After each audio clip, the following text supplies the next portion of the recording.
So we know that the universe is always expanding, eternally expanding.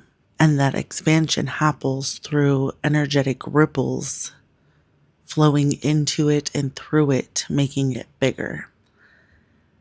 And then I connected the ripples to the ripples of our energy, of our emotion, of our feelings, because we know that through our feelings, the way that we feel, there are, through the way that we feel, I'm looking at a screensaver of the Great Wall of China, and it's just impressive how big, how massive, and how like much it expanded across the world. It's just amazing what humans can do.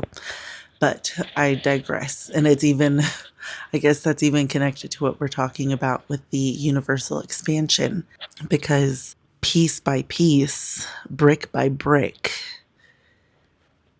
the universe expands into more and into all that we create it to be. So just like the Great Wall of China, it started with an idea, i.e., the Big Bang.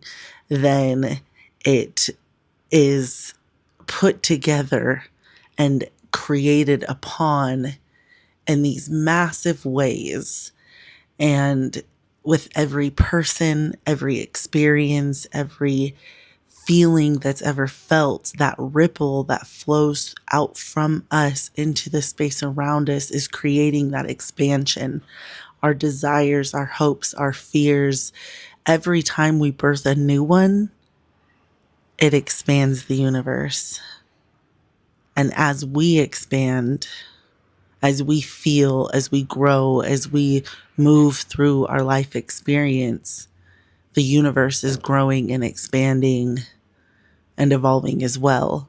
Just like as the bricks were laid for this massive wall that spans miles. I don't even know how long it is, but it's massive along this whole mountain range. It was laid brick by brick, moment by moment, person by person, coming together to create this massive force, this massive containment. And it's like a containment but expansive, right? Because it's continuous. And in terms of life, in terms of universal expansion, it's literally eternal. Like there's no end. It's really so beautiful because even when we think about a black hole in terms of this and like the Big Bang, it's like the theory of like a big, huge black hole was created and then it it just expanded and started sucking all these things into it and then creating new things out of that. And it's this big, beautiful, eternal cycle. And we are that catalyst, that superposition of the possibility. We are the center of the black hole, the Big Bang personified. We are we are as expansive and as massive and as powerful as the Great Wall of China. Like we are so infinite, so capable, so powerful. And when we put our focus and our mind towards what we desire to experience, everything can change for us because it's just the process of creation, and creation in this realm, in this time and space. It's a process. It's a step by step, moment by moment, brick by brick, feeling by feeling experience that we're building upon and growing upon all the time. And the way that we build our life or our great wall or the collective experience that we want to live in is through those feelings, through the intentional laying of our bricks. the intentional feeling of our feelings, because those are the bricks of life. Our world, the collective world that we experience, it comes from us. It comes from us, and the collective energy, the collective frequency is what we experience in the world. Hence the reason why there's so much chaos and terror and strife and all these things going on around, but that is a direct reflection of what's happening inside of humans. A direct reflection of what's happening inside of us in every moment in time. Because the future is not yet to be had. It's not here yet. And there's infinite possibilities of it. But the possibilities that we will actively experience come from us. They come from our beingness, our knowingness, our experience, our desire, our focused and deliberate attention. Or our focused attention, deliberate or not. And that's why it's so important to understand how this world comes into being, because when you understand how it comes into being, you can take deliberate action. You can move deliberately. Even if you can't change everything in your world immediately, you can still move in a deliberate manner to get to where you want to go. Because you are where you are. I'm the first one to be like, you are where you are. You can only do so much with where you are.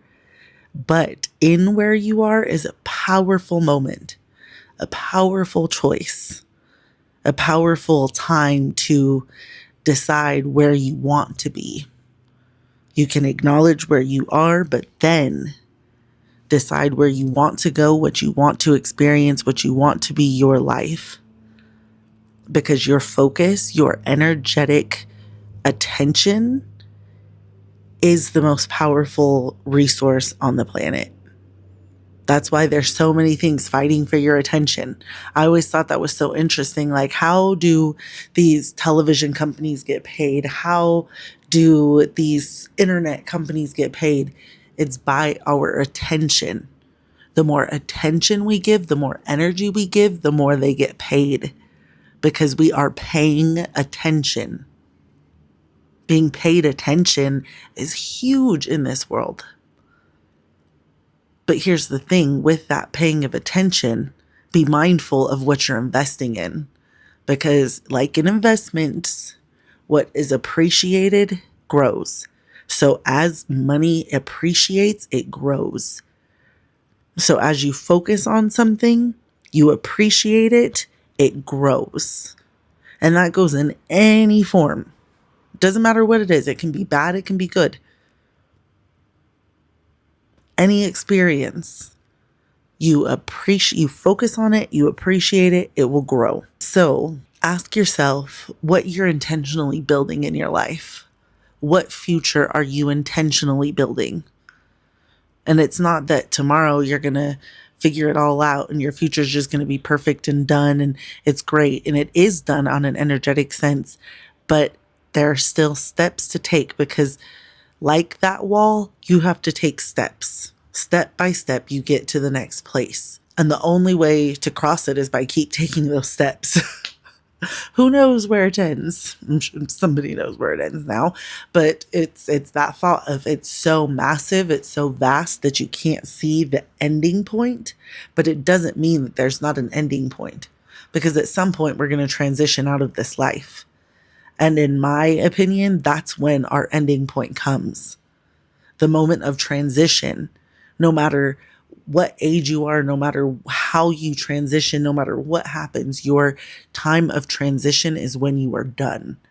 Some people have a very short mission. Their time here is brief yet powerful and transformative. Other people have a very long experience here, and it's not very transformative. But we all got to we all got to transition at some point in time. So that's the thing. Like, while we're here, we always have the power of choice. We always have the power of free will, but it is making that choice go left or go right. go forward or go backward. Focus on good, focus on bad. And I can tell you, every single person that I've ever known that focused on whatever, they always got exactly that. Every single one. Even the skeptics. And it's hard to, like, I'm not the one to call people out and be like, well, of course you would get that, because that's what you focus on. That's what you think about. That's what your attention is on, is the bad, the negative. And then when you get more of it, you wonder why. Like, well, this is what I always experience. Well, maybe it's because that's what you always are feeling. So only one can be aware and answer that for themselves. And my dear sweet lover, he is one of those people. He's very sweet. He's the kindest person ever. But he also is a negative Nelly. And he can think the most negative thoughts, and he can assume the worst of people. But if he sees somebody struggling on the side of the road, he's going to help. If somebody needs some help, he's going to be there. So it's funny because he thinks people are shit. But he also has a bunch of friends, and he hopes the best for all of them, and he wants the best for all of them, and he genuinely gets disappointed when his friends don't show up for him. Whereas me, I'm a super positive person, but my circle is very small because I've also seen how people can be. But I don't expect them to be that way, and I think people are awesome. But I also know that people have had their experiences that have caused them to be a certain way or another. And that experience then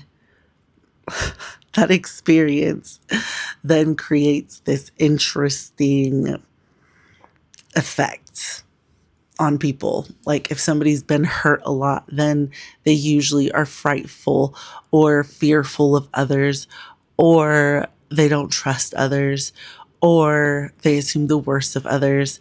But if somebody has been raised in a loving home, they might be overly trusting of others. They might get themselves in weird situations because they're so trusting. So I don't know, it's interesting. And life is always it's a learning game. But what I've learned, and I've been the pessimistic, I've been the negative Nancy. I've been her. But I also realized in those moments of my negative Nancydom that is exactly what I received from my world. If I was a negative Nancy, I received negative Nancy. Me and negative Nancy were always meeting up. Everything was negative Nancy. But then when I shifted that to being positive, I don't have negative experiences out in the world with people. I have really sweet, awesome experiences. I have had a lot of negative experiences in my life, but I'm also a person who will go out and just be so excited at World Market and then end up having a 30-minute conversation with some random older lady talking about her grandchildren and her whole life experience. So it's really interesting how we show up to life and how life responds. And so, don't take my word for it for any of this. Just look at how you feel and look at what's coming to you. And I guarantee that they're going to line up. And then if you want to look at it on a bigger scale, look at the common feeling of the people around you, like your school, your community, your church, your town, your city, whatever. The general energy will tell you a lot about like the general feelings of the people. Like if you walk around and you can tell, like if people are miserable, or if they're sad or depressed or whatever, and how the town itself or how the place itself feels. Like if you put it's like a jail. That's a perfect example. A jail and a luxury hotel. What's the difference? Well, I'll tell you what the difference is. The jail is a bunch of rooms and a bunch of beds with a bunch of miserable, angry people who don't want to be there. They're sad, they hate their life, they're frustrated, on and on and on. But the people in the luxury hotel, it's a lot of beds, it can be crowded, but they feel better. And of course they would. They're in a luxury hotel and not in jail. But here's where the kicker is. The energy of those places and of those people started long before they came together in those spaces. Long before. So in life, people will gather according to their energy. And if you are a happy person, where you gather and who you gather with will also reflect that energy, because your energy is being reflected back in the spaces and places around you. And that's why when you do what feels better, the energies around you will feel better, and it will literally start to ripple out and transform the entire world. It's just science. The universe expands by what we feel. Our ripples help the universe ripple out and expand into more and create more of whatever we experience. So if we want peace, we have to cultivate peace inside. If we want love in the world, we have to cultivate that love inside of ourselves. If we want that freedom, we have to free ourselves from the shackles of shame and guilt and be free. It's all up to us.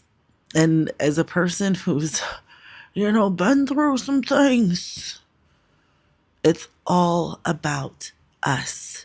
You are the magical catalyst of everything you could ever imagine. You are the superposition of all possibility. This is physics. It's the Schrodinger's cat. It's neither dead or alive. It's neither here nor there. It's neither existing nor not existing. It just is. And your perception changes everything. It changes everything. So when you want to see more good in the world, and when you want to cultivate more good in the world, cultivate that good in yourself. Cultivate that good feeling in yourself and in your life in the way that feels good to you. If you want to help the world move out of shame and lack and fear, cultivate joy, love, and freedom. Do it in yourself, in your own life, and watch it ripple out. Because like I said, I'll be the example. I've been on both sides of it. When I felt like a victim, I received more reasons to feel victimized. When I felt loved, I received more reasons to feel loved. When I'm so totally in love with myself, life is in love with me. This is just the magic of us, because we're humans. And we're literally so powerful. We can do anything. We can do anything that we can imagine. Anything we can imagine. Anything we can feel. Anything we can imagine, we can have. But the choice is ours. What are you choosing? What are you choosing to feel? What are you choosing to focus on? Where are you placing your powerful attention? Are you paying attention to social media? Or are you paying attention to the people you love? Are you paying attention to Netflix? Or are you paying attention to your life? You do you, boo. You do you. But all I can say is this is your life. And you can make the best of it or you can make the worst of it. You get to choose. Because life is a reflection of you. I love you. And as life reflects you, you're reflected back to life. Life reflects you. You reflect it back. Life reflects you. It's a never-ending cycle and it's beautiful. You are the catalyst of your life. Choose what feels good for you and watch more good come. Easy peasy lemon squeezy. You got this. I love you. Think important, feel important. Think on purpose, feel on purpose, and do what feels best. And watch what comes next. I just had to share that because you need to remember that your life comes from you and the world comes from us. So let's cultivate a happy world. Let's cultivate a loving world. Let's cultivate the world that we want to live in. Welcome to your human experience and welcome to our new earth. I love you.